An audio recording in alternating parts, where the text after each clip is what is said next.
Vikram Chhabra's journey is shaped by a grandfather who was imprisoned during India's freedom struggle, instilling lifelong values of dignity, honesty, and patience. For Vikram, manufacturing became the next chapter of that same responsibility. My grandfather's name was Sardar Sajjan Singh. He was a freedom fighter. Our company was founded in 1935. So I am a third generation entrepreneur.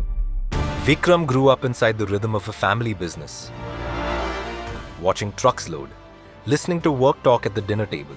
His mother was his first source of balance. His father backed every decision, trusting him to lead the organization he now chairs. From very young time, like age of 6 or 8 years, our family started making us count the stocks. Since my childhood, I was my mother's boy.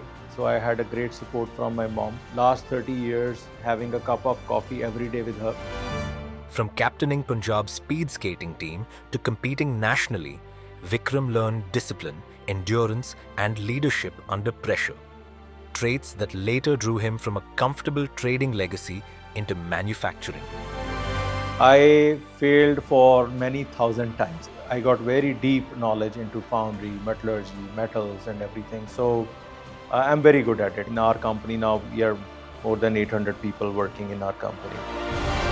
A globally trusted manufacturing partner, Sajjan Engineering and Casting supplies high-precision castings to customers in over 27 countries. From a humble trading legacy, it has evolved into a world-class, technology-driven precision casting company rooted in Indian engineering excellence. Hopefully जो जितने साल निकल गए यहाँ, हमें आगे के 5 साल आराम से नज़र आ रहे हैं कि हमने क्या करना है, आगे क्या कहाँ पहुँचना है. The reputation of India as a manufacturing is improved. We are seeing huge opportunities coming up for the Indian entrepreneurs to excel and expand their manufacturing. We are very excited the way the country is moving.